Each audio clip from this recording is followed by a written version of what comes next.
आप बताइए कि कहाँ गए थे, किन किन को छोड़ गया था आपको, क्या थोड़ा बहुत भी आवाज नहीं था कि इतने बड़े अपराधी हैं?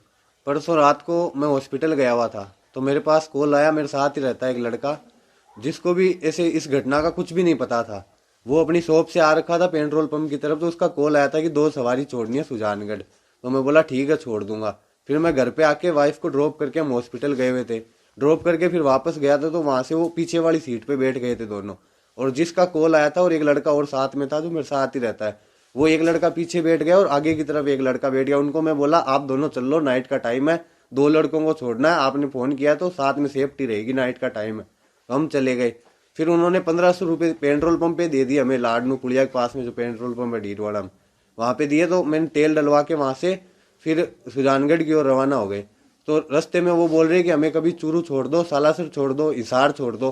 तो मैं बोला भैया आपको एक बार बता दो जाना कहाँ है। तो बोला हिसार छोड़ दो। तो मैं बोला हिसार के ज़्यादा पैसे लगते हैं। तो बोला 10 15 20 हज़ार लग जाए, हमें कोई दिक्कत नहीं है, आप छोड़ दो। तो मैं बोला भैया हमारे घर वाले अलाउ नहीं करते 10 बजे के बाद में। तो उनको फिर वो बोले ठीक है सुजानगढ़ की तरफ चलो, वहाँ से कोई साधन देखते हैं। मैं बोला भैया आप ट्रेन में चले जाओ। तो बोला हम ट्रेन में नहीं जाएंगे, हम आराम से जाएंगे बस में या टैक्सी में। तो फिर उनको एक बस दिख गई सुजानगढ़ बस स्टैंड पे, दिल्ली नोखा लिखा हुआ था उस पे। तो वहीं उन्होंने गाड़ी रुकवा ली और उसी बस की तरफ वहाँ कंडक्टर से बात करने लग गई कि हमें हिसार जाना है। तो उनको वो बोला कि हिसार तो नहीं जाएंगे। तो फिर वो धारोड़ा की ऐसी कुछ बात करने लग गए। तो आपको कहीं कोई आभास नहीं हुआ कि इतने बड़े अपराधी इतना बड़ा अपराध करके आए हुए ये नहीं सर, लड़के हैं? ऐसी ऐसी कोई आवाज भी नहीं होने दिया। उन लोगों ने भी आराम से बात कर रहे थे और वो हरियाणवी लैंग्वेज में बोल रहे थे। मैं पूछ भी रहा था कि आप इधर क्यों आए हो, एकदम नॉर्मली फ्रेंडली बात करते हुए जा रहे थे। फिर थोड़ी देर बात किए, फिर वो चुपचाप बैठ गए। तो फिर हम भी नॉर्मल होके फिर गाड़ी चलाने लग गए।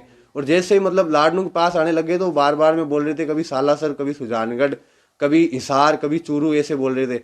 तो फिर हमने वहीं सुजानगढ़ में ड्रॉप कर दिया था उनको। आपको कब पता चला कि वो इतने बड़े अपराधी थे? सर जब दूसरे मैं रात को आया था, लेट आ गया, 11:30 हो गए थे आते आते।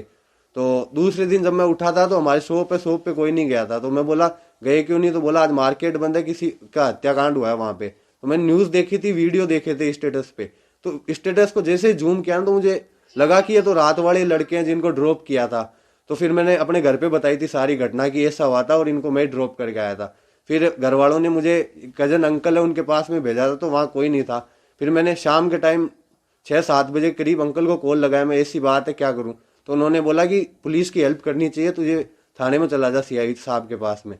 तो मैं वहां जाके सीआई साहब को पूरी घटना बताई थी। क्योंकि मैं जब जा रहा था तो मेरे जो दोस्त था जिसने